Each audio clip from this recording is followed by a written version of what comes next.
Good afternoon and welcome to Pulse News. I'm Izzy Populim, and each week we're going to break down the most important stories shaping the United States and the world. First things first, we're going to be talking about the United States President Donald Trump accusing Iran of a total violation of the ceasefire after reports that the Iranian forces fired on ships near the Strait of Hormuz. Thank you to our sponsors: North Avenue Bakery, Hotel Praia Sol, Luis Firmino Insurance, MCM Clinic, Top Burger, Go Car Services, Coimbra Restaurant.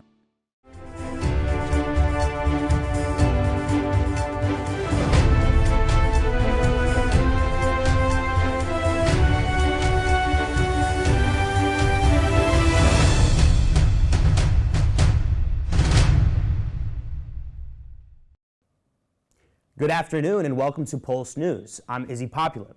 Each week, we're going to break down the most important stories shaping the United States and the world. First things first, we're going to talk about the United States President Donald Trump accusing Iran of a total violation of the ceasefire after reports that Iranian forces fired on ships near the Strait of Hormuz, escalating tensions in an already fragile situation. In a strong warning, Trump threatened to target Iranian critical infrastructure, including power plants and bridges, if Tehran does not accept the U.S. conditions for a broader agreement. We're offering a fair trade and a reasonable deal, he said, adding to the failure to comply would trigger decisive action.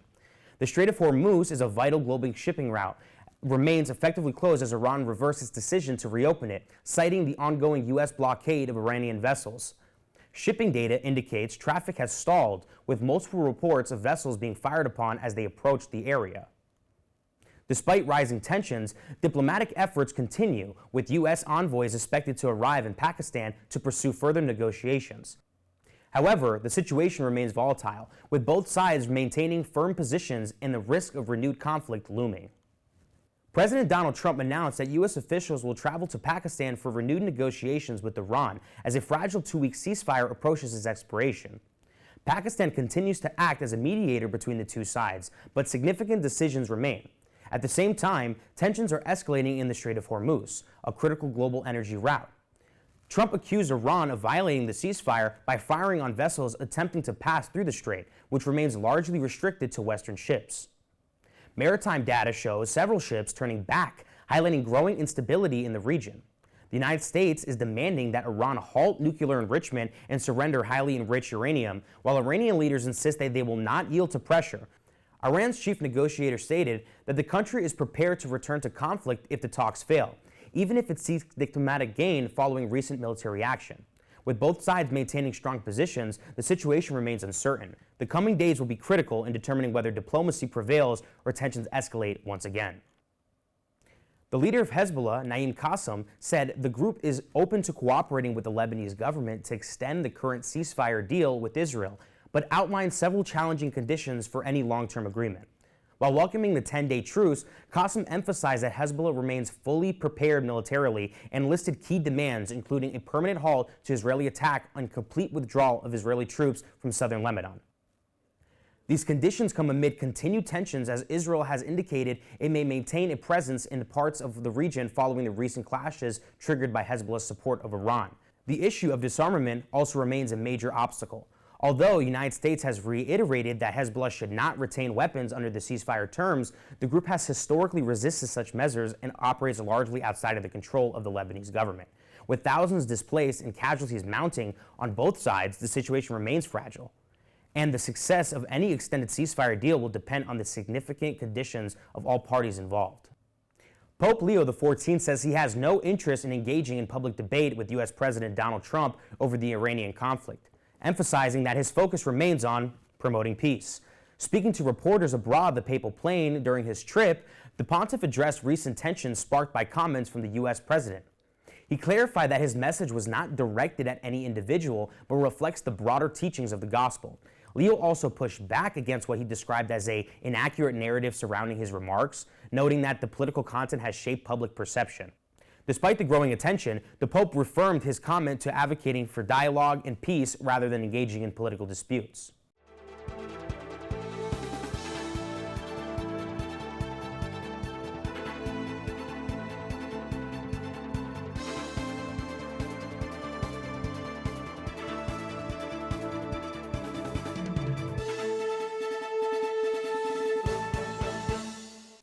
Attending the World Cup matches at MetLife Stadium just became significantly more expensive following major fare increases announced by New Jersey Transit and the FIFA New York, New Jersey Host Committee.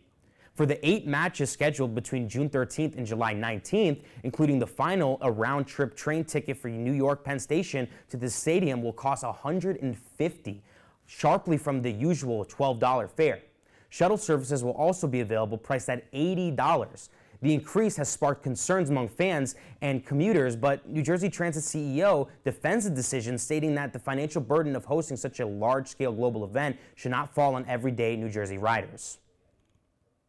A shooting in Paterson, New Jersey on Sunday evening left 1 person dead and 3 others wounded. According to the local officials, police responded around 6 p.m. to reports of gunfire near East 29th Street and 10th Avenue, where officers discovered 4 victims suffering from gunshot wounds. All were transported to St. Joseph's University Medical Center. Authorities confirmed that the 20-year-old man from Oxford was pronounced dead at the hospital. 2 other victims remain in critical condition, while a 4th is listed in stable condition. City Councilman Luis Velez acknowledged the incident as investigators continue working to determine the situation surrounding the shooting. No arrests have been announced at this time. A massive fire in Newark's Ironbound section injured 6 firefighters and displaced nearly 60 residents last Friday night. Emergency crew responded to the multi-building blaze at 196 Jefferson Street just before 10:30 p.m. as flames quickly spread to the neighboring buildings, impacting several homes along the block. Firefighters worked for hours to contain the fire, bringing it under control shortly after 3:20 a.m. According to Newark Public Safety Director Emmanuel Maria, 6 firefighters were injured and taken to University Hospital with non-life-threatening injuries. All residents were able to evacuate safely, but 59 people have left without homes. The Newark Offices of Emergency Management and the American Red Cross are assisting those affected, providing temporary lodging and essential support. The cause of the fire remains under investigation. Now let's go to a commercial break. We'll be right back. Stay informed with WNN World News Network. Breaking news, trusted reporting, and global stories all in one place. Download the app today. Available on Apple and Android, completely free to download. Download now, stay informed, don't miss what's happening in the world. WNN World News Network. Welcome back. Now turning to international news, Pope Leo urges Angolians to overcome divisions and build lasting unity during mass attention by an estimated 100,000 people near the capital. Speaking in one of the largest gatherings of his African tour, the pontiff described Angola as a beautiful yet wounded country, referring to its decade-long civil war. He called upon the populations to move beyond past conflicts and work together towards a future free of hatred and violence. The message resonated with thousands gathering at the city. Many arrived before dawn to take part of the celebration. Beyond Angola, Pope Leo also addressed global tensions, calling for an end of the war in Ukraine and urging dialogue over continued violence. He highlighted the ceasefire between Israel and Lebanon as a positive step, describing it as a sign of hope in a troubled world. The visit underscores the Pope's growing voice on issues of peace, inequality, and reconciliation. As he continues his multi-nation tour across Africa, progressive leaders from around the world gathered in Barcelona to strengthen alliances and defend the rules-based international order amid growing global tensions and shift towards right-wing policies. Hosted by Spanish Prime Minister, the meeting focused on democracy and progressive policies at the time when multilateral institutions face increasing pressure. Sanchez warned that the repeated attacks on international law and dangerous normalization of force in global conflicts. While no leader directly mentioned U.S. President Donald J. Trump, his foreign policy stance marked by a unilateral decision of criticism of institutions like NATO, United Nations, loomed over discussions. Trump also renewed criticism of Spain, questioning its economic performance and defense contributions. Sanchez pushed back, arguing that the rise populist movements have reacted to the changing global landscape and insisted that their influence may be declining. The gathering highlighted a broader effort among progressive leaders to promote cooperation, stability, and diplomatic solutions in an increasingly divided world. LeBron James and his son Bronny James Jr. made NBA history on Saturday night, becoming the first father and son duo to share the court in the playoff game. The milestone came during the Lakers' Game 1 victory over the Houston Rockets. The pair played together for 4 minutes in the second quarter, making a historic moment in LeBron James' legendary career. "I was on the floor with my son. In the playoff game, that's probably the craziest thing that's ever happened to me," LeBron said after the game. The night was made even more special by the entire James family in attendance celebrating the unique chapter in basketball history. Thank you so much for watching Pulse News. Don't forget to download our app, WNN, on the App Store and Android Store. We'll see you next week.